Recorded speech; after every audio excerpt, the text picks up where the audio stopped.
boa noite a todos. Sejam bem-vindos ao podcast Click Talks. No episódio de hoje, falaremos sobre cirurgia ortognática e alinhadores. Meu nome é Guilherme Bern e eu estou aqui com dois experts no assunto, dois profissionais experts, amigos também, o Dr. Rogério Belli e o Dr. Orion Haas. Sejam bem-vindos aqui no podcast da Click Align. Boa noite a todos aí. Hoje nós vamos falar um pouquinho sobre as vantagens de operar ou não com alinhadores ou com aparelho fixo, falar sobre os riscos, sobre o preparo pré-operatório, sobre o transcirúrgico, um pouquinho de pós-operatório, é muito assunto para essa nossa 1 hora, mas quem tiver dúvida, fica à vontade para fazer as perguntas e vamos tentar esclarecer elas ou durante ou ao final do nosso podcast. Também vamos falar um pouquinho sobre benefício antecipado, ou o que é o surgery first, né? Ou o método de descompensação tradicional pré-operatório. Bom, vou fazer a primeira pergunta e depois a gente vai rolar um bate-papo bem ligado aqui entre amigos e acho que vai ser super esclarecedor, espero que seja esclarecedor para vocês também. A primeira pergunta, eu ia perguntar aqui sobre as vantagens, mas vamos falando sobre riscos. Muitos doutores ainda têm receio de operar com alinhadores, né? Acham que essa cirurgia ortognática acham arriscado. Tem doutor que tem receio, ortodontistas têm receio de fazer caso cirúrgico. Imagina fazer caso com alinhadores. Quanto a risco de operar com alinhadores ou com aparelho fixo?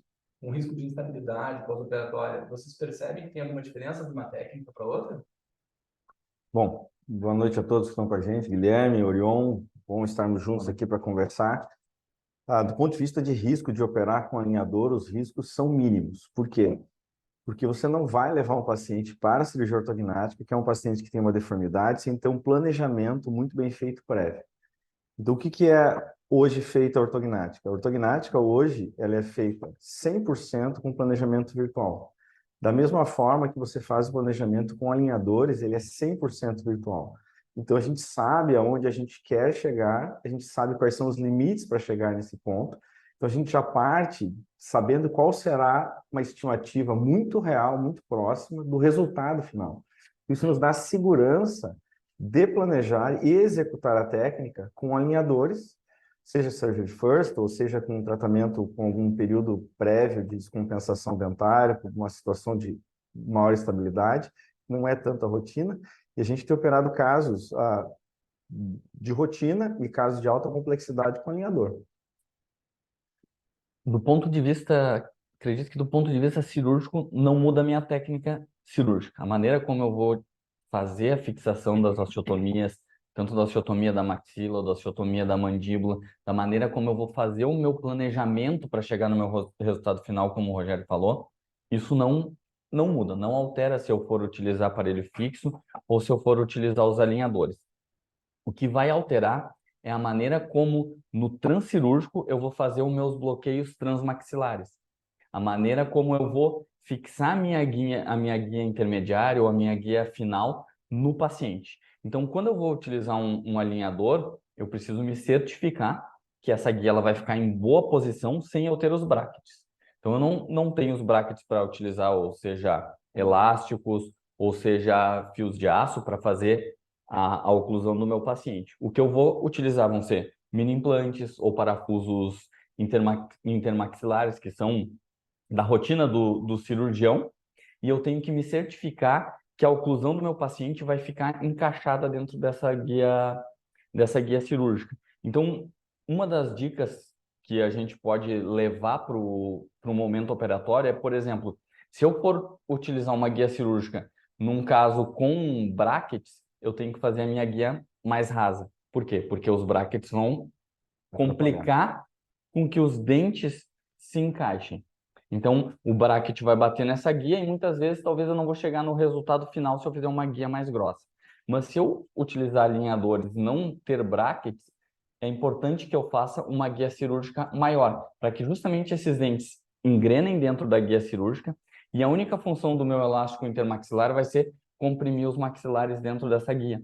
E eu não vou ter nenhum tipo de rotação ou instabilidade no meu momento cirúrgico. Então, altera um pouco, talvez, a maneira como eu vou fazer a minha guia cirúrgica. A única coisa. Eu nunca tinha pensado nisso, que a goteira, ainda chama de goteira? Goteira. A goteira, ela é muito fininha, delgada, só na incisal, ainda mais naqueles casos que o braço está colado mais para incisal, coloca sobre mordida, de ficar uma goteira fininha, que está fazendo alívio nela.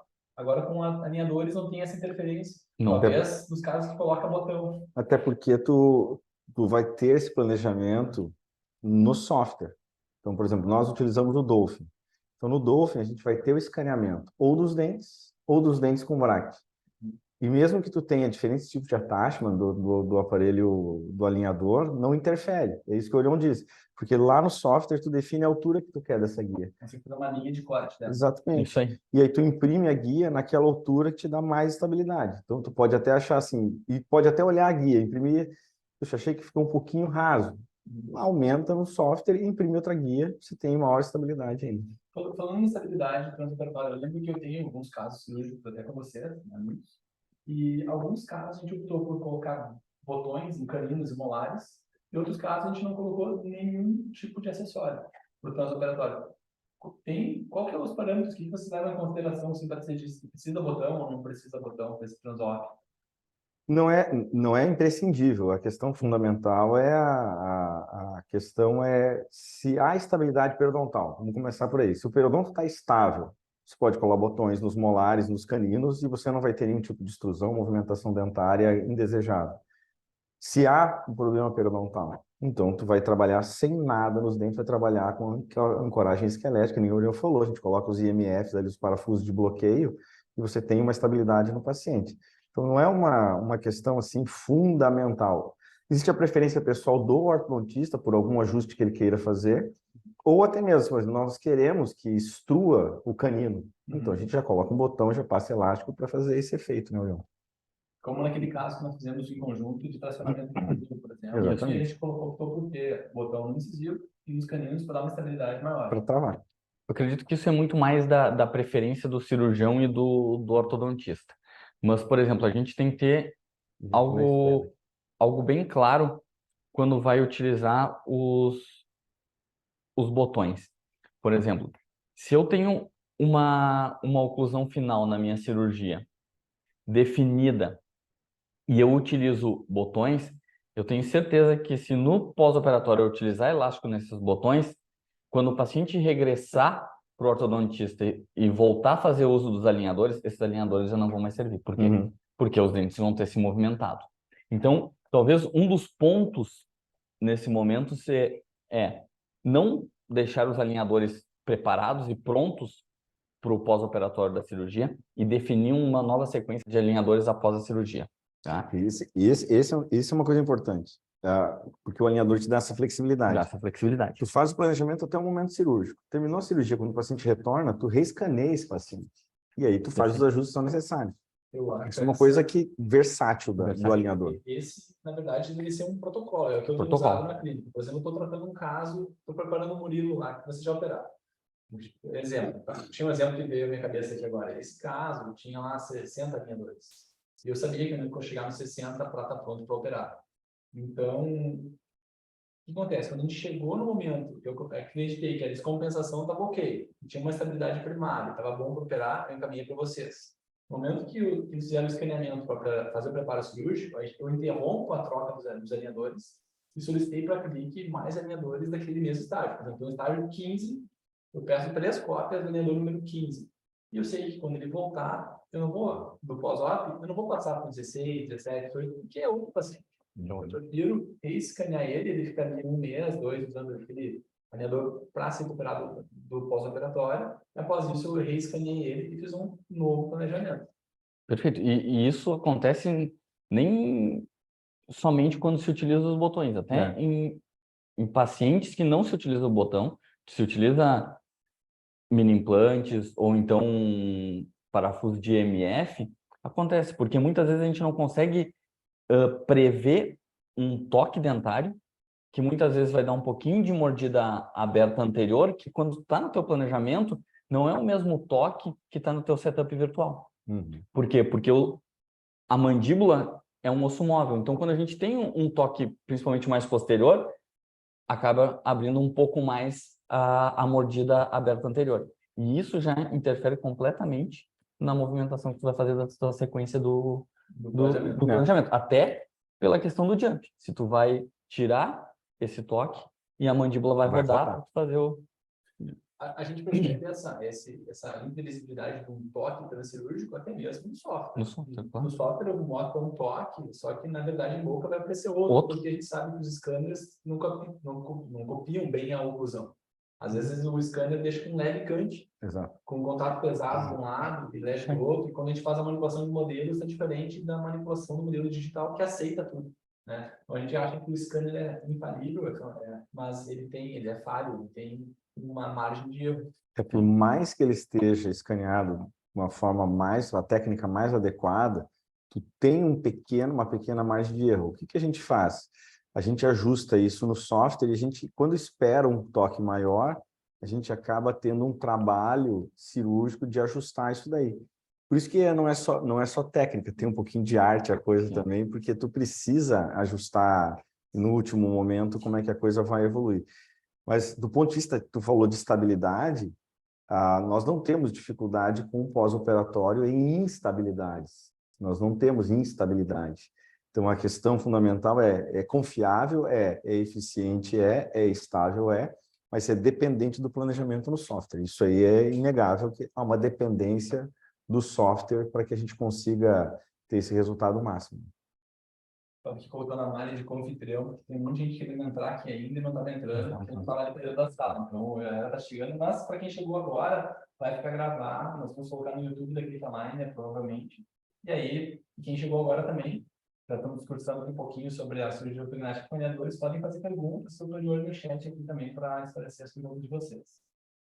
Bom, foi perfeita a introdução, não foi nem tão introdução, a gente já foi lá para a cirurgia, né? Mas falando de preparo ortodôntico do meu lado, né? Existem várias técnicas que a gente segue para alinhadores para preparar para a cirurgia, na descompensação. Alguns colegas gostam que é o meu caso, eu gosto de fazer a simulação ortodôntica descompensando, mesmo que fosse um caso, vamos fazer surgery first, por exemplo, eu prefiro descompensar ele no software, uma classe 3, por exemplo, e lá no final eu peço para a FIC fazer um jump, e aí eu consigo medir esse jump. Sim. Se eu tentar fazer o jump antes, e aí descompensar, para mim é mais difícil, como ortodontista, para ver o quanto vocês conseguem alcançar. Na minha visão de ortodontista, eu consigo ter uma ideia assim, de quanto eu consigo projetar incisivo, qual vai ser o ímpar incisivo, quanto de tração no superior, e eu consigo ver o gap que vai ser formado. Para mim, eu prefiro fazer isso, formar uma classe 3, um gap, e aí depois fazer um jump no finalzinho. Então, no viewer da clique lá fica lá, 20, 30 alinhadores, e no final, o último alinhador ele salta para a posição pós-operatória. Mas tem alguns colegas que preferem fazer o jump. O cirurgião fala, eu vou conseguir fazer um avanço, sei lá, um recuo de mandíbula de 6 milímetros. Ele já faz o recuo e aí ele só descompensa 6 milímetros. Vocês têm alguma preferência? A minha preferência é como tu falou. Por quê? Porque ao levar no software a posição de incisivo central, o inferior, 90 graus com a base da mandíbula, quando isso é o ideal e possível, e inclinar os incisivos centrais, 130 graus, que é Steiner clássico, você tem a melhor posição final de ângulo nasolabial e mento labial. Então, você tem a melhor projeção do lábio, melhor projeção do nariz, melhor posicionamento do mento, e você consegue verificar se vai fazer mais ou menos mentoplastia dessa posição. Nessa posição, tu faz daí o jump, seja recuando a mandíbula e avançando a maxila, daí tu tem uma ideia. E a gente conversa. Eu acho que eu preciso aqui, Rogério, de 6 milímetros de gap pós-operatório. E o que vai acontecer? Eu vou estar operando um paciente que é classe 3 compensado, reposicionando a mandíbula dele numa classe 3 dentária compensada, mas numa classe 1 esquelética. Então, você vai ter que fazer todo o trabalho de descompensação pós-operatório. Se tu tem a posição final do incisivo central superior e inferior e faz essa noção exata, 5 milímetros é que eu preciso de espaço.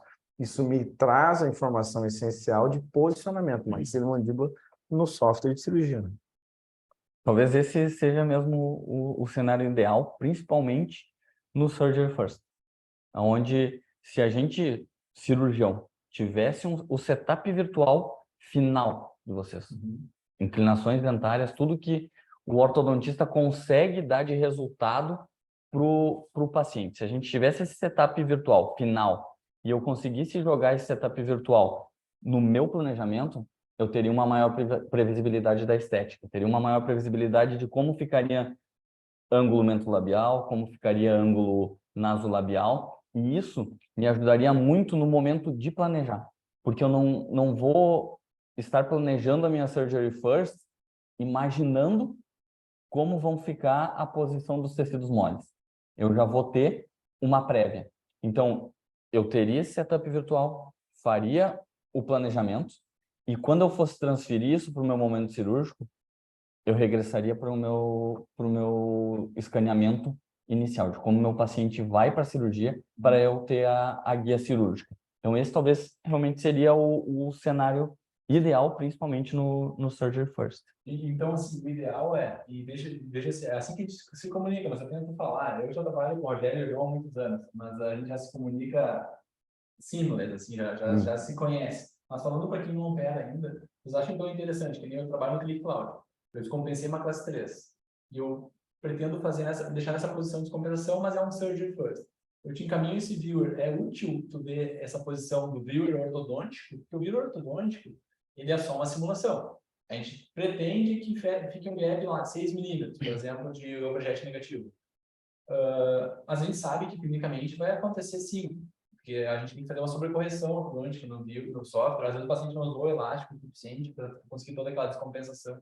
Mas é válido, então, isso aí para a gente planejar o nosso ideal. É válido porque o que a gente vai fazer no software é usar esse valor como uma referência de posicionamento ósseo, mesmo que os dentes não estejam nas posições que a gente está vendo. A gente está vendo um planejamento virtual dentário, da arcada dentária em posição final, mas tu vai transferir essa informação para o teu momento atual que está compensado e tu vai criar esse espaço entre maxila e mandíbula para que o ortodontista consiga horizontalmente, verticalmente, corrigir tudo que estiver no arco. E se tiver alterações, principalmente da maxila, onde tenha mais de um plano oclusal da maxila, a gente já vai saber o quanto a gente tem que fazer de segmentação nessa maxila, mesmo com o alinhador. Perfeito. Perfeito. E facilita muito. Por exemplo, então, se eu quero um gap de 6 milímetros, mesmo que na cirurgia consiga 5, eu sei que eu ainda tenho esses 5 para finalizar depois reescaneio e finalizo. A gente sempre vai sobrecorrigir, né? Um pouquinho, né? Perfeito. Perfeito. Quanto ao pós-operatório da cirurgia ortognática com alinhadores, né? Outra insegurança que eu percebo do colega falando, não, prefiro não fazer com alinhadores porque se é uma classe 2 e ela volta da cirurgia e tem aquela tendência de voltar a ter a convergente positivo, eu não tenho os brackets ali para usar minha mecânica de elástico classe 2. Então, alguns doutores ficam um pouco pé atrás, assim, em alguns casos até eu tinha um pouco de receio na classe 2, porque é muito comum no pós-op de classe 2 ter que fixar, dar um elástico intermaxilar pesado para a gente manter essa tendência ou seja, manter o overjet na posição. O que vocês acham disso? Vocês percebem alguma insegurança dos profissionais? Ou como é que contorna isso? O que eu falo para os pacientes é o seguinte, ó, vai para a cirurgia com alinhadores, se no pós-operatório eu achar necessário, a gente vai colar brackets no pós-op e vamos para o bracket. Eu nunca confirmo, nunca garanto que o meu paciente vai iniciar um caso extremamente complexo com alinhadores e finalizar com alinhadores. Porque às vezes a gente tem que fazer uma técnica híbrida, botar fixo, porque alguma coisa saiu do controle ou não ficou como planejado. Você tem alguma recomendação para isso? Isso é bem semelhante com o que a gente conversou no início. As maneiras como a gente vai fazer o bloqueio intermaxilar, a gente vai utilizar os elásticos no pós-operatório. Por exemplo, num paciente classe 2, onde talvez a musculatura vai fazer com que a mandíbula vá um pouco para trás. Eu vou utilizar esses mini implantes ou esses parafusos IMF que eu usei no transcirúrgico para usar os meus elásticos no pós-operatório. Então, muda um pouco a lógica. Eu não vou estar tendo uma influência tão grande dentária, mas eu vou estar tendo uma influência nos maxilares, na maxila e na mandíbula, e vou estar reposicionando essa mandíbula para a posição ideal. Então, são artifícios que a gente pode utilizar. Isso é uma coisa que não me preocuparia para o pós-operatório. Eu também acho que não. Eu acho que se a gente tem à disposição os mini implantes e os parafusos de MF, se o parafuso de MF ele é um pouco maior que o mini implante, começa a incomodar o paciente. Quem conhece o que é um parafuso de MF? O parafuso de MF é um parafuso de bloqueio intermaxilar. É um mini implante que a gente usa em cirurgia, só que ele tem maior proporção e tem maior volume. Então, se esse parafuso de MF de bloqueio, que é o mesmo princípio técnico de ancoragem esquelética, a gente coloca os parafusos para fazer o bloqueio ósseo e não usar a estrutura dentária. Se ele incomoda o paciente, tu substitui ele por um parafuso, um mini implante ortodôntico, que é muito mais delicado e tu vai ter o mesmo efeito. Por quê? Porque tu vai conseguir ancorar no osso e não vai depender dentariamente. Então, essa técnica já é uma técnica bastante utilizada. Antigamente, o que acontecia? Tu entrava numa cirurgia ortognática, às vezes soltava os brackets. O que tu precisa fazer? Tu colocava o parafuso de MF e usava os parafusos de MF para fazer esse trabalho. Então, não é uma coisa nova do ponto de vista cirúrgico, mas com os alinhadores, ela se torna assim, quase uma obrigatoriedade de tu utilizar. Então, em quase todos os casos, você acaba usando o MF, o parafuso de MF. Todos. Em todos? Todos. Mas só no plano operatório. Terminou a cirurgia, vocês removem ele. Remove. Quando o movimento é muito grande, quando o avanço é muito grande, quando a rotação anti-horária, que o paciente apneico é muito grande, a gente deixa uns dias. A partir do momento que a gente percebe que a mecânica muscular está adequada, tu pode remover sim. O ortodontista pode fazer uso desse, por exemplo, fez um avanço de mandíbula e é uma classe 2 severa, sei lá, côndilo, degeneração de côndilo, enfim, alguma coisa bem severa. Eu posso dizer, não, Rogério, deixa os parafusos de MF usar como ancoragem ou... Com certeza. Sem problema nenhum. Sem problema nenhum. Ele é tão bom quanto uma mini placa por causa do volume dele. Ele fica uma ancoragem diretamente esquelética para a redução desse overjet. Quando a gente fala em cirurgia parafuso e MF, tem que ter a mesma ideia do mini implante ortodôntico. É a mesma coisa, só que a gente usa com uma finalidade diferente. Se tu pedir para mim, deixa os parafusos de MF, que eu quero usar eles como ancoragem esquelética, está ali, está disponível para ti. Falando em fixação durante cirúrgica, pessoal, eu até achei engraçado. Eu pensei assim, olha, indicações e contraindicações. Um caso que eu me sinto inseguro de fazer é cirurgia segmentada de maxila. Eu digo, olha, falei para o Rogério, segmentada de maxila não dá, né? Como não dá? A gente já fez? Como é que é essa história? Eu não sabia que dava para fazer uma cirurgia segmentada com alinhadores. Porque como é que faz no plano operatório? Você segmenta o alinhador também? Não, aí... Tu usa a goteira. Utiliza a nossa guia cirúrgica, ela já vai estar com a maxila segmentada, ou seja, a posição final já prevê a osteotomia que eu vou fazer no transcirúrgico. Então, se eu não realizar a osteotomia segmentária, essa guia cirúrgica nem vai servir para o meu paciente. Então, da mesma maneira que eu faço com os brackets, eu utilizo, mais uma vez, o mini implante. Por exemplo, eu tenho uma mordida aberta anterior e eu quero fechar essa mordida aberta anterior com segmentação e o meu paciente vai usar alinhadores no pós-operatório. O que eu faço?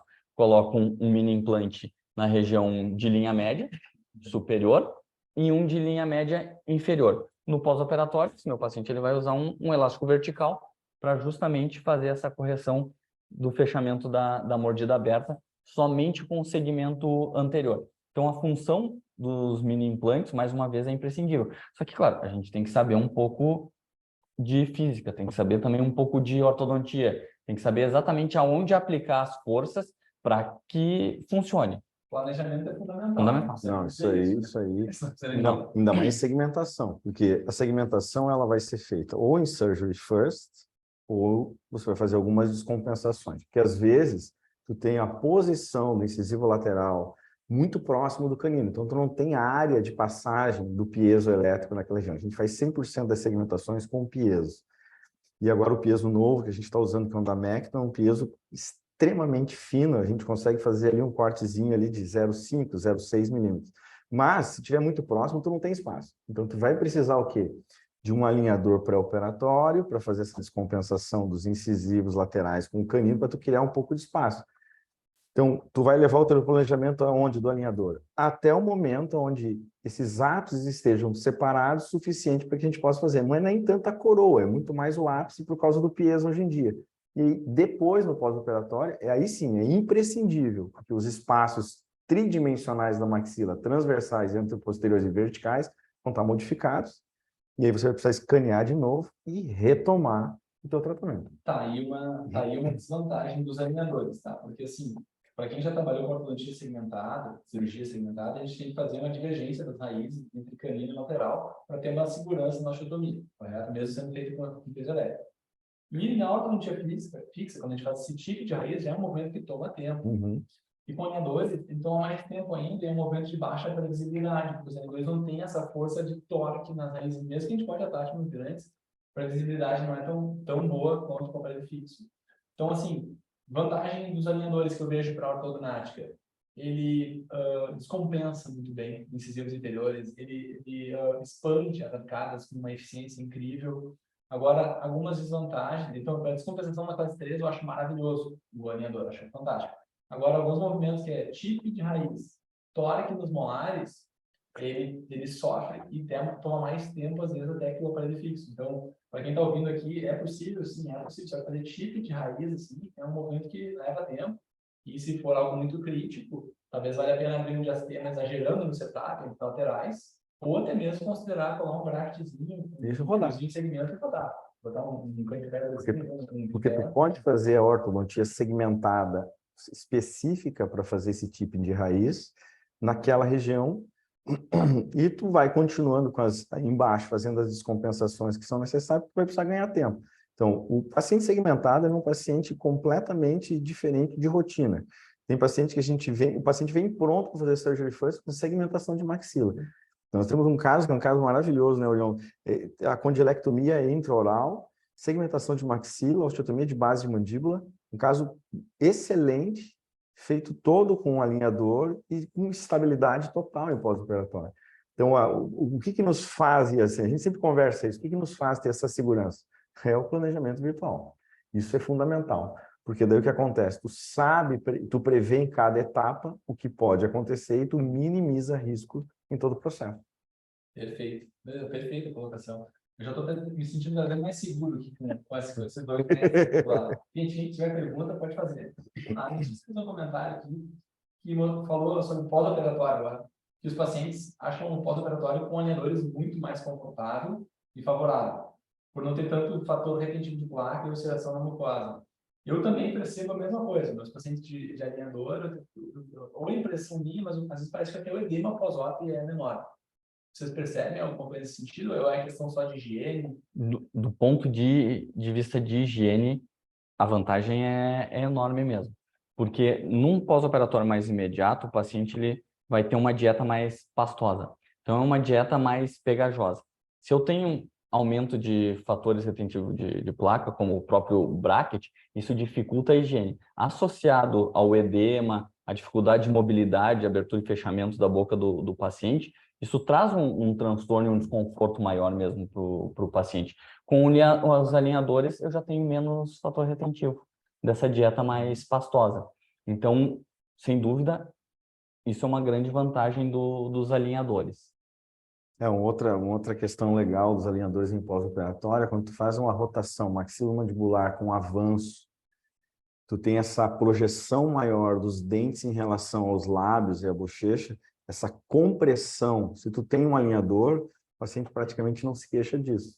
Mas no pós-operatório, com esse grande avanço, tu faz uma compressão no lábio, uma compressão no lábio superior e na bochecha, o que acontece? Tu tem maior atrito naquela região, associado à dificuldade de higiene, o edema que pode estar presente ali, se bem que hoje edema é uma coisa que a gente trata muito com fisioterapia, a gente trata muita técnica, tem muita coisa transoperatória que a gente faz com cirurgia minimamente invasiva, que o Orion trouxe isso aí para a gente lá da Espanha, quando fez o doutorado de sanduíche.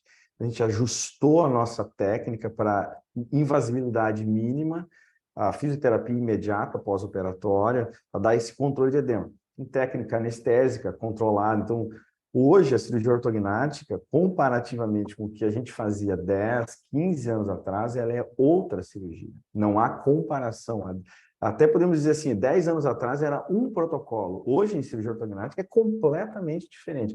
Os pós-operatórios dos pacientes, os pacientes estão reabilitados em 15 dias, o cara está de volta ao trabalho, o cara está de volta à vida rotina dele. Eu lembro que quando vocês começaram a operar com peso elétrico, acho que faz uns 10 anos atrás, talvez até mais. Mais que o primeiro NSK nosso, peso NSK foi num CIOSP, se não me engano, 2008 ou 2009. Foi um divisor de águas. Uhum. E vocês falaram que agora tem um novo tipo de peso elétrico, é uma lâmina mais fina. O que tem de diferença nessa? Eu fiquei curioso, porque comentou que tem um peso elétrico diferente agora. Tem uma marca de peso, uma marca bem superior às outras que a gente tinha disponível no mercado, e ela tem uma potência de corte excelente e as lâminas são mais finas. Então, tu tem mais design de lâminas, que te facilita várias formas de técnica de osteotomia, Mas acesso também em regiões de acesso e que facilita a técnica minimamente invasiva. Né? E puxando agora um pouco o gancho para essa parte da técnica minimamente invasiva, acredito que a utilização dessa técnica que preconiza menor edema, uma volta da musculatura precoce, um aumento da abertura e fechamento da boca com 15, 20 dias, a associação de alinhadores com essa técnica é talvez o que a gente tem de mais rápido no tratamento da deformidade. Por quê? O meu paciente sai da cirurgia, com 20, 30 dias ele já pode ser escaneado. O que antes a gente não conseguia. 60 dias para ir para 60 dias, 30, 60 dias o paciente bloqueado. Mais um mês para voltar a ter uma abertura bucal de 30 milímetros, que talvez, não sei agora dizer exatamente o quanto é o mínimo necessário para poder fazer o escaneamento. É difícil. É? Dependendo do scanner que a pessoa usa, o scanner tem a ponteira muito grande. Muito grande. Né? Por exemplo, eu uso o Dexys. O Dexys tem uma ponteira pequena. Mas alguns colegas têm scanners com ponteiras exageradas. Tem que aguardar um pouco mais. Então, se a gente quer eficiência, talvez a associação das técnicas seja o que a gente pode ter de melhor. Porque o paciente vai ter menos edema, vai poder ser escaneado mais rápido e a movimentação ortodôntica nesse wrap, que é uma janela que a gente tem de maior movimentação, capacidade de movimentação dentária no pós-operatório, a gente vai poder usufruir dela. Qual é o tempo dessa janela? Essa é uma dúvida que eu tenho. Eu sei que acho que já é sabido, já está bem claro na literatura, que no pós-operatório nós temos uma janela de aceleração de movimentação ortodôntica devido ao edema, às células inflamatórias que estão presentes nesse periodonte. Qual que é o tempo desse gap? Porque aí é importante, assim, no pós-op, com alinhadores, com o aparelho fixo a gente vai lá, troca o fio e ativa na hora. Com alinhadores a gente tem que, muitas vezes, escanear o paciente, se não vai seguir a mesma sequência. E aí tem um timing que às vezes demora 30 dias para vir os novos alinhadores, né? O ideal é tu deixar o paciente em condições de ser escaneado num período de 7 a 15 dias.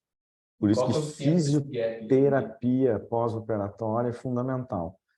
Então, tudo que a gente faz pensando em duas coisas: redução de edema, mínima invasividade em tecido mole, principalmente músculo. Quanto menos músculos tu tocar, menos edema e mais rápido esse paciente se reabilita e mais rápido ele abre a boca. Então, o ideal é que ele seja escaneado de 7 a 15 dias, porque tem um período de fabricação. Então, o que a gente vai contar é que tu vai estar efetivamente trabalhando nesse paciente. Se demorar 15 dias para ver os alinhadores pós-operatórios, tu tem 30 dias de pós-operatório. Eu acho que seria o tempo assim ideal para tu aproveitar essa capacidade maior de oxigenação da região e da capacidade de cicatrização óssea para acelerar esse pós-operatório ortodôntico também. Eu acho que durante 60 dias está liberado esse tempo de periodonto. Chega a 60 dias. Sim, a literatura diz de 3 a 6 meses. 3 a 6 meses, né? Então, a gente tem um gap aí importante para trabalhar. Eu tive casos que eu pedi 3 alinhadores passivos, por exemplo, eu estava 15, como comentei antes, o paciente foi para o pós-operatório com aquela placa, para o pré-operatório, no pós-operatório usa essa mesma placa até voltar na consulta, e como não tinha alinhadores novos, eu seguia a sequência 16, 17, enquanto os novos não ficavam bons. Então, assim, a gente não precisa esperar em toda uma sequência nova para dar continuidade à movimentação, depende muito do caso. Por exemplo, é um classe 3, estou descompensando, ainda tem apinhamento, depois uma cirurgia surgery first, agora ele está com classe 2 convergente. Aquele alinhador não vai estar levando a oclusão perfeita que eu desejo, mas ele vai estar dissolvendo o apinhamento e vai estar projetando. Então, eu não estou perdendo tempo. Não. Eu já vou com 16, com 17, com 18, quando chegar os novos, aí eu já uso os novos. E uma estratégia que tu pode fazer, por exemplo, tu vai operar, o ideal que tu pensa em operar é na guia 5. E tu tem a guia 6. O que tu faz no pós-operatório? Tu testa a guia 6. Deu ok com a guia 6, adaptou, tu já tem 15, 20 dias ali que tu vai estar evoluindo. Aí o que tu vai fazer o teu planejamento? A partir da 7, porque tu tem certeza que o teu escaneamento pré-operatório está funcionando no pós. Então, o que a gente quer? A gente quer minimizar intercorrências. Por que a gente preconiza fazer um escaneamento pós-operatório? Para reduzir erro.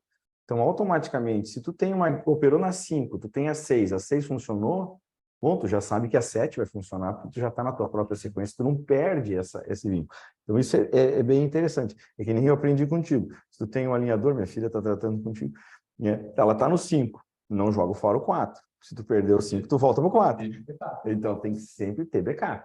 E falando em backup, algumas pessoas devem pensar assim, surgery first. Eu faço cirurgia e depois eu escaneio para iniciar o tratamento com alinhadores. Não, não é bem assim. A gente não pode fazer uma cirurgia sem nem ter testado o alinhador, porque a gente não vai saber. A gente tem que saber como é que vai ser a adaptação do paciente ao alinhador. Então, por exemplo, eu não posso operar um classe 3, até pode, eu acredito que até pode. Já devem ter feito isso. E depois partir para o tipo de aparelho que for fazer, vai ser fixo ou alinhador. Mas eu tenho preferência sempre de o paciente que tem uma estabilidade inicial já primária, é interessante para operar. Já poderia operar hoje, mas nem iniciou também. Eu prefiro que ele inicie alinhador 1, 2, 3, 4, 5, uns 2 meses, para saber se ele se adaptou ao tratamento, se ele está usando bem as placas, se ele está disciplinado, e aí está pronto para operar. Eu tenho receio de um cara operar e no pós-op não se adaptar com o alinhador, ou achar que está desconfortável, aí tem que fez todo um monte de alinhador e tem que ir fixo, sabe? Então, acho importante dar um start no tratamento, mesmo que o paciente esteja ok para operar, mas dá um start em alguns alinhadores, pede cópias da placa que você deseja operar. Por exemplo, tem um paciente que a gente vai operar agora daqui a pouco. Eu já sei que ele vai operar na 11. Eu vou lá, já peço um mês antes, 3 cópias da 11. Ele está com hoje na placa 8, esse bem vai usar 8, 9, 10, 11.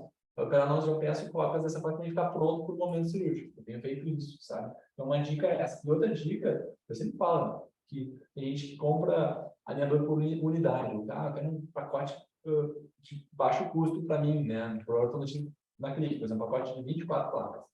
Gente, tem que pensar, caso cirúrgico, a gente tem que tratar com placas ilimitadas, tem que ter segurança para nós e para o paciente, que a gente vai ter alinhador infinito aí por 2, 3 anos, para a gente, qualquer coisa que der errado, qualquer desvio do caminho, mudança de estratégia, a gente pode solicitar mais placas para poder finalizar de fato o caso. Tá?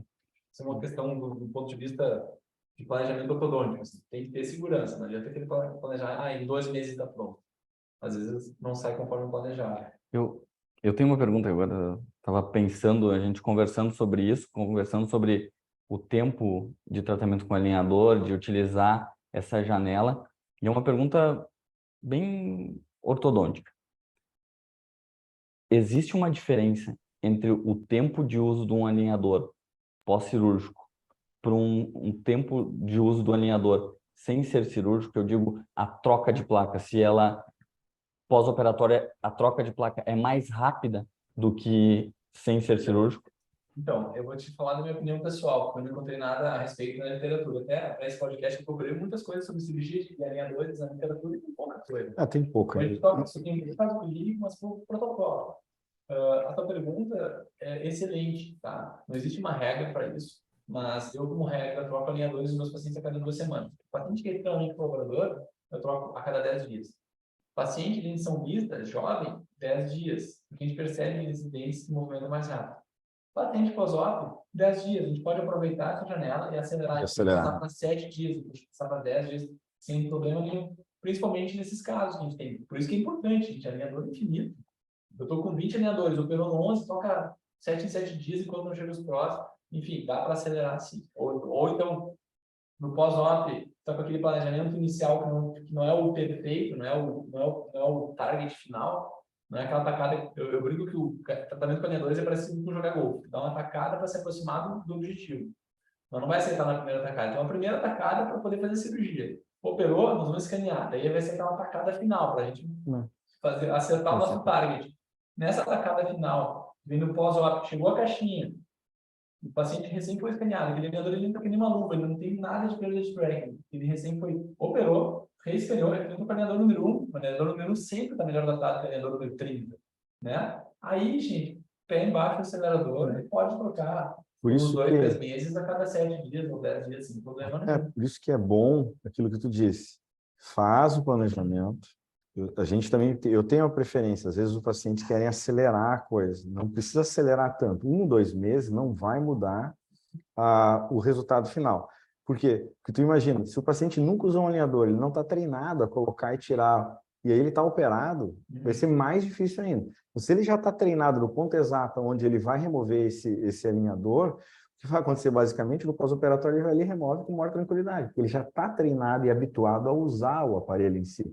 Então, esse período de 1 mês, 2 meses pré-operatório Ele também serve para treinar o paciente, se familiarizar com a rotina de uso do equipamento, né? Eu vi agora aí atrás de você os ganchinhos e movedores que são fundamentais para o paciente pós-op. O pós-op não consegue ter abertura, às vezes para botar o dedo lá no molar para extrair o alinhador, aí tem que usar o ganchinho e o movedor. Então, a gente tem uns ali, olha, o pessoal que não conhece, esses ganchinhos dentro da caixinha ali, branquinhos, serve para remover o alinhador, ajuda muito. E, enfim, complementando isso, eu queria comentar uma coisa, não, acho que eu te interrompi. Não. Não? Mas é fundamental ter esse timing para atender tudo certo. Deixa eu ver se tem mais alguma.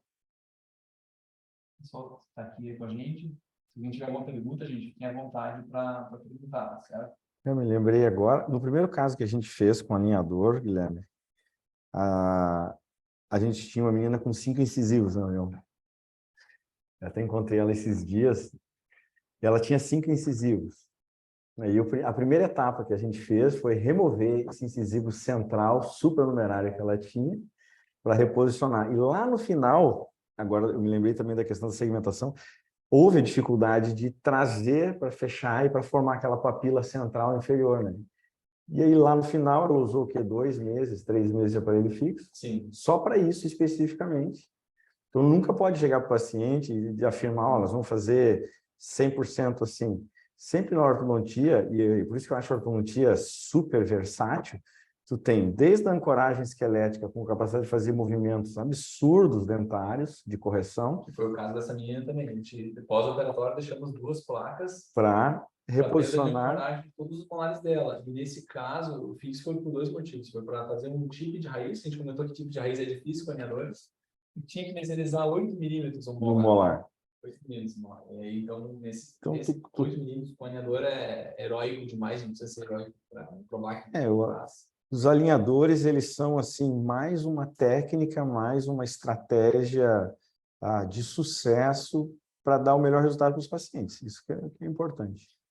Voltando, agora eu queria falar antes, a gente falou sobre o paciente se adaptar ao usar o alinhador para estar na cirurgia para retirar. Tem pacientes nossos que, após subtrair 4 premolares, não querem usar o alinhador. Por exemplo, adolescente, por exemplo, mas estou com dor porque eu extraí os premolares. Tem que usar o alinhador. Se deixar de usar, o espaço que a gente está fechando, a extração vai abrir de novo. Então, imagina num pós-op cirúrgico, o paciente já tem que estar habituado a usar. Então, caso de extração de pré também, trata alguns meses antes, vê se o paciente está acostumado, e aí sim solicita a extração do premolar, porque vai que o paciente não se adapta e não usa, então tem premolar com um gap aberto, né? Não, e os premolar que a gente tem extraído, coloca, o paciente chega com alinhador e ele sai com o mesmo alinhador. E aí é aquilo que tu disse, a troca sai mais rápida, uma semana depois ele já está com a segunda etapa e aí vai na sequência. Ele pode usar imediatamente o alinhador e permanecer com o alinhador, não atrapalha em nada a cicatrização desse alvéolo. Eu estava falando um pouquinho quer comentar alguma coisa sobre isso, Leon, de estação? Não, eu acredito. Mas assim, eu falei um pouquinho sobre literatura, tá, pessoal? Tem na literatura bastante coisa falando assim, sobre surgery first, benefício antecipado, comparando com cirurgia tradicional. Com a experiência que vocês têm hoje, larga experiência de surgery first ou descompensação e operar, vocês têm alguma preferência? Ou é uma coisa, cada caso é um caso? O pós-operatório de ambas as técnicas é semelhante? A fixação cirúrgica, vocês falaram que, independente se é fixo ou alinhador, ela é a mesma. Tem alguma coisa? Porque eu vi um artigo hoje mesmo, estava no Eng Orthodontics, que era uma meta-análise mostrando que, comparando a finalização ortodôntica de 150 casos, com benefício antecipado, surgery first e descompensação. E nesse artigo em questão, não se notou a longo prazo diferença na qualidade ortodôntica de uma surgery first e de uma descompensação. Você tem percebido alguma diferença? Do ponto de vista de escolher entre um tratamento convencional e uma surgery first, eu deixo o paciente bem à vontade. Eu dou a opção. Se eu vejo que o paciente é candidato, pode ser para surgery first, eu dou as 2 opções para o paciente e ele que decide, porque a cirurgia também tem que ser num momento bom da vida desse paciente, certo?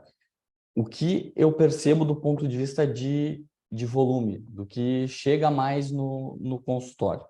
Percebo, para mim, pacientes classe 2, compensados lá na adolescência, nos seus 11, 12 anos, que na fase adulta, com 19, 20 anos, vem buscar a cirurgia ortognática, classe 2, mas oclusão, classe 1.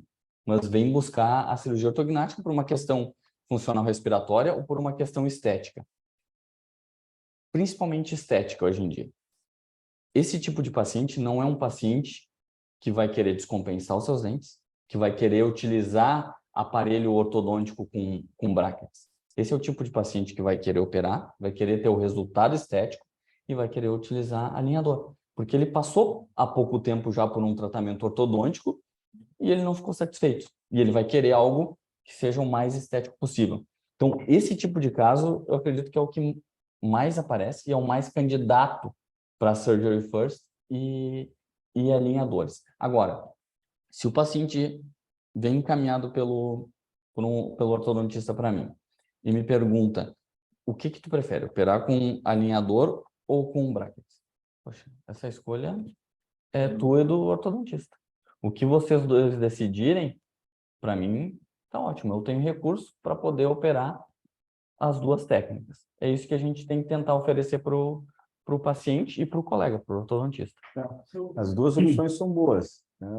A individualização se dá na esfera de ação do paciente, onde ele tem uma preferência. Isso que o Orion falou é bem comum, né? Muitos pacientes compensados, tratados compensatoriamente na adolescência, vêm agora entre seus 20, 25 anos de idade, até 30 anos de idade, buscando a cirurgia ortognática. Por quê? Porque as compensações, elas geram problemas estéticos faciais. Por quê? Porque não há um suporte labial adequado, às vezes há uma exposição gengival acentuada, ou às vezes há ausência de exposição gengival. Então, daí você tem um componente estético da cirurgia ortognática que resolve esses casos maravilhosamente bem. E esse paciente, ou paciente que às vezes fez uso de aparelho por muito tempo, ou fez 2 ou 3 tratamentos, e ele não quer, em hipótese alguma, falar sobre aparelho fixo. Isso acontece com frequência. O outro paciente desses compensatórios são os pacientes que evoluíram para alterações periodontais, ou porque ele tinha a doença periodontal já instalada em evolução, ou porque ele perdeu o suporte periodontal por excesso de tempo de tratamento ortodôntico. E aí, alinhador é fundamental para que tu não tenha maior perda nesses casos de retratamento. Na minha opinião, o alinhador é fundamental. Falando de classe 2, quem tratou na adolescência, é comum, já usei fixo com esta bucal, não funcionou, compensou, né, a classe 2. Esses casos, vocês costumam operar com benefício antecipado, que na minha visão, eu gosto de descompensar pelo menos a cada inferior, seja botar 2 bucal shelf, assim, retrair, criar um overjet para entregar para vocês já com um overjet aumentada para corrigir esse overjet no pós-op. Assim. Não, a gente vai criar esse gap para ti na cirurgia. Ou uma preferência minha, ele pode ficar em topo, ele pode ficar até 3, mas a gente vai planejar e levar em oclusão. Se a oclusão, e essa é a nossa, o Orion ia falar, a preferência é não descompensar nada e, se conseguir levar ele na posição, finalizar. Tem 2 perguntas, assim, hoje, tem feito mais cirurgias de benefício antecipado ou camuflagem? E outra pergunta, de 10 cirurgias, ou de 100 cirurgias, quantas são com segmentação de maxila hoje, mais ou menos? Bom, 2 perguntas. primeiro, do ponto de vista do que eu iria falar da preferência. Eu prefiro que não descompense o paciente classe 2. Só se ele for uma inclinação dentária muito severa e eu não vou ter o recurso com a movimentação do complexo maxilomandibular, com a rotação anti-horária desse complexo maxilomandibular, para organizar essa questão estética, relação incisivos e mento. Aí eu prefiro que retraia um pouco. Agora, se é uma inclinação não tão severa e essa inclinação não está causando nenhum problema do ponto de vista periodontal, com recessão ou perda de tábua óssea vestibular, mantém que isso me favorece a rotação anti-horária, que é um movimento cirúrgico muito benéfico para a estética facial. Então, eu prefiro que não descompense esse tipo de paciente e, se for necessário, no pós-operatório a gente faz algum ajuste dentário, alguma pequena retroinclinação. Mas eu prefiro que não, porque esteticamente, com essa rotação anti-horária, eu tenho um bom recurso cirúrgico, tá? Do ponto de vista de surgery first, eu acredito que no momento, aproximadamente meio a meio dos meus pacientes, até um pouco a mais para surgery first. Mas por quê? Justamente porque tem muito paciente classe 2 compensado. É uma janela cirúrgica que, de certa maneira, abriu, que é um paciente que antes, quando a gente tinha somente a cirurgia tradicional, aquela cirurgia que o paciente ficava 2 meses amarrado, perdia 10 quilos, que não conseguia ter uma recuperação rápida, ele não buscava a cirurgia. Hoje, com a técnica cirúrgica, a modernidade que a gente tem de prever o nosso resultado, esse é um paciente que vem buscar a cirurgia. Então, talvez é uma demanda que estava reprimida e que veio buscar a cirurgia agora. Então, esse tipo de paciente, ele está aparecendo. E aumentou o número de casos de surgery first justamente por causa desse tipo de demanda que apareceu. Se o paciente trabalha... Pensar uma classe 3 para daí operar, ou uma classe 2 que é uma gente. É que eu acho que eu tenho uma formação ortodôntica tão tradicional, e eu, nos casos classe 2, eu ainda gosto muito de criar um overjet, deixar aquele incisivo vertical para ir a gente operar. Mas é que às vezes isso... Então, a gente vai conseguir um avanço maior de mandíbula do que sem Mas operar. o mais importante não é tanto o avanço, é a rotação. Porque o avanço, tu vai ter um movimento da mandíbula linear. Então, por exemplo, se tu tem um plano oclusal, um plano mandibular muito inclinado, a tua rotação ela vai ser linear. Então, tu vai manter esse plano. Esse plano, muitas vezes, ele não é estético. Mas se tu faz uma rotação anti-horária, tu projeta o mento e tu baixa um pouco mais. Tu aumenta o volume mandibular. Então, esteticamente, isso é mais favorável. Entendi. É que, para nós, ortodontistas, quando a gente tem o ímpar muito projetado, a gente nunca consegue uma boa interpretação em canino. Canino, sim. Vai ficar sempre em classe 2 de canino. Então, a gente tem esse toque de deixar verticalizado, às vezes fazer até um pouquinho PR para poder descompensar um pouquinho mais, e aí sim fazer a cirurgia. Mas é muito legal ver esse ponto de vista. E aí tem uma grande vantagem de estar planejando visualmente. Aí tu vê a interferência. Eu posso mandar o link, acho que tá boa essa descompensação, vamos descompensar mais ou menos, ter alguma interferência. Então, isso é planejamento digital e quebrou até alguns paradigmas. Assim. Com certeza. Consegue visualizar como é que esse paciente vai falar de 12. A tua segunda pergunta sobre segmentação, sim, hoje a gente segmenta muito mais do que segmentava antes, por inúmeros aspectos. Primeiro, por causa do piezo. O piezo tirou do cirurgião uma preocupação extrema que existia com uma consolidação óssea na maxila ou até mesmo com necrose de segmento da maxila. Então, isso é uma coisa. Segundo, é que quanto mais familiarizado tu está com o setup final, não o setup tradicional, mas o virtual, mais seguro tu te põe para fazer a segmentação. Então, hoje, não diria assim, a gente pode até fazer uma estatística, a gente tem o artigo publicado ali das instabilidades, mas o que a gente pensa é, a gente tem muito mais segurança hoje de fazer uma segmentação, mesmo que seja assim, um ajuste só dos incisivos centrais superiores. Vale a pena? Vale, porque tu tem um ganho funcional, um ganho estético no paciente. E muitas vezes pode no segundo momento cirúrgico, né? Exato. Uma expansão para depois... Exatamente. Exatamente.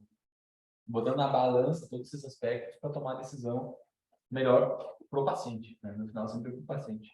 Gente, a gente está no finzinho do tempo. Quem tiver pergunta, por favor, pode perguntar no chat aqui embaixo.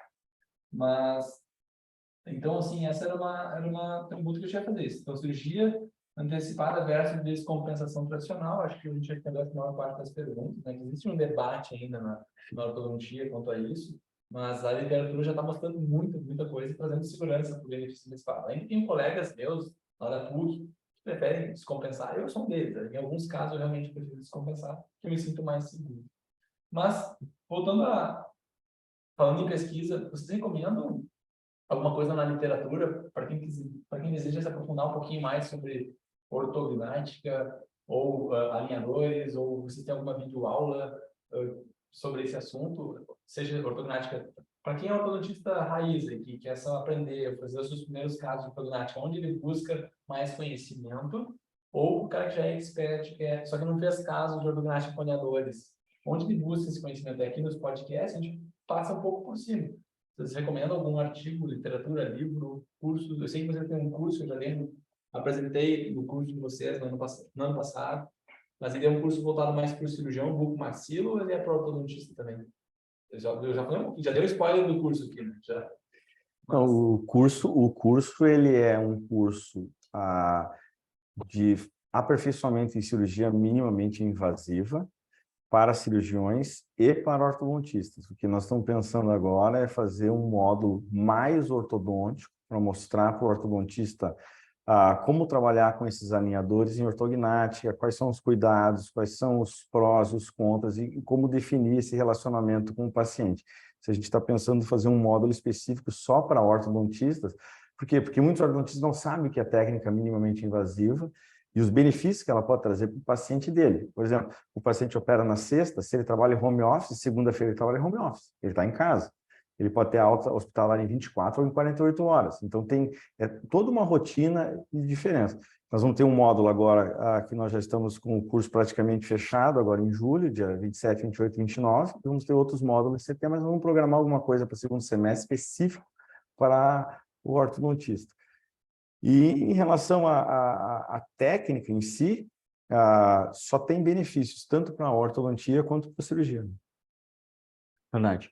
Acredito que dos passos é realmente, talvez, mostrar de que maneira a cirurgia ortognática minimamente invasiva vai ajudar o ortodontista também. A gente já sabe dos benefícios para o paciente, mas mostrar que um pouco da lógica, aquela antiga da cirurgia ortognática, isso mudou. E isso, de certa maneira, é bom para o cirurgião, é bom para o ortodontista, mas principalmente para o paciente. Porque o maior beneficiário disso tudo é o paciente. E assim, a gente caminhar de uma maneira em conjunto.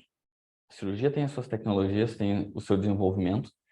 O cirurgião confiar na tecnologia e no desenvolvimento da ortodontia, e a ortodontia confiar no desenvolvimento e nas tecnologias da cirurgia. E se comunicar. Então, por exemplo, assim como a gente está aqui falando de alinhadores e aprendendo sobre alinhadores, aprendendo sobre ancoragem, a gente como cirurgião também tem que transmitir o que a gente tem de tecnologia e de que maneira a gente pode ajudar o ortodontista, certo? E falando agora do ponto de pesquisa de literatura, tu me perguntou antes, eu lembrei agora há pouco, que uma das melhores literaturas que se pode ter em relação à cirurgia e alinhadores é do Flávio Uribe, um ortodontista colombiano que está na Universidade de Connecticut, nos Estados Unidos. Ele já veio dar uma aula na PUC, eu acredito que há uns 5, 6 anos. E ele, juntamente com a Universidade de Yale, que aí é a parte cirúrgica, tem uma sequência de artigos publicados no Ajodo e no JCO, justamente com alguns macetes e alguns protocolos de cirurgia alinhadores. Então, vale a pena procurar sobre os artigos do Flávio Uribe. Eu já dei uma olhada nessa literatura fundamental mesmo, altamente recomendável. Eu estive no curso dele. E os artigos clássicos, né? Do Arnett e os artigos clássicos do Bergman, que falam sobre as chaves de análise facial, chaves de análise de tecido mole, a cefalometria de tecido mole que o Bergman coloca, são descritos ali de 93 a 99, são os melhores artigos deles.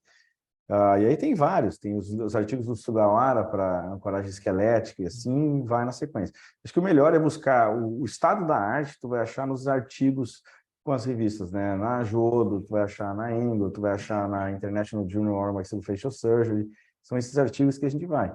Se quiser dar uma olhada nos nossos artigos, é só digitar os nossos nomes no PubMed aí, vai dar uma olhada na sequência de artigos que a gente tem de cirurgia ortognática, também vale a pena ter a parte cirúrgica, das suturas, técnica de controle de tecido mole, e tem vários artigos aí disponíveis para vocês lerem. O que eu gosto de ver é que, apesar de tanta tecnologia estar evoluindo na ortodontia, quanto na cirurgia, tu citou aqui o Arnett, os clássicos, o clássico nunca sai da moda, né? As bases são as mesmas, a tecnologia evolui, mas a base é sempre a mesma, é o correto diagnóstico, é o correto planejamento, a correta execução, a gente martela sempre nisso. Às vezes o ortodontista não planeja, ele aceita um planejamento que é feito pela própria clique, sem solicitar uma modificação, sem discutir isso com o paciente. E aí que eu vejo o perigo. Quando a gente senta no software, planeja, simula um tipo de cirurgia, um avanço maior, avanço menor, a gente tem tanta possibilidade de planejamento hoje, tanta ferramenta para ficar horas brincando de simulação e cirurgia, que a gente acaba aprendendo muito também com essas ferramentas. Mas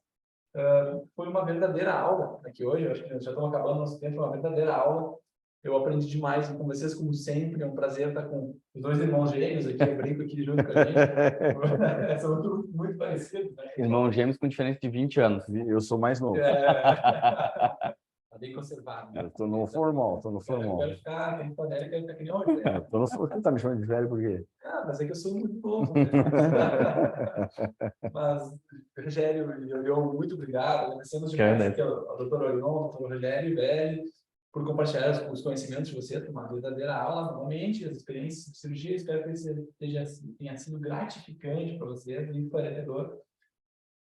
Lembramos, então, para quem tiver mais informação sobre o assunto, confiram então, a literatura recomendada, confiram nossas redes sociais. Quem quiser rever ou perder o comecinho, vamos colocar no YouTube em breve esse podcast aqui.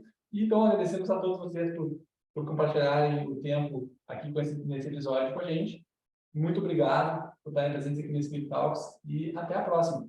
Até a próxima. Até a próxima, muito obrigado. Um abraço a todos. Obrigado. Obrigado. Um abraço. Vamos encerrar aqui. Tchau, pessoal.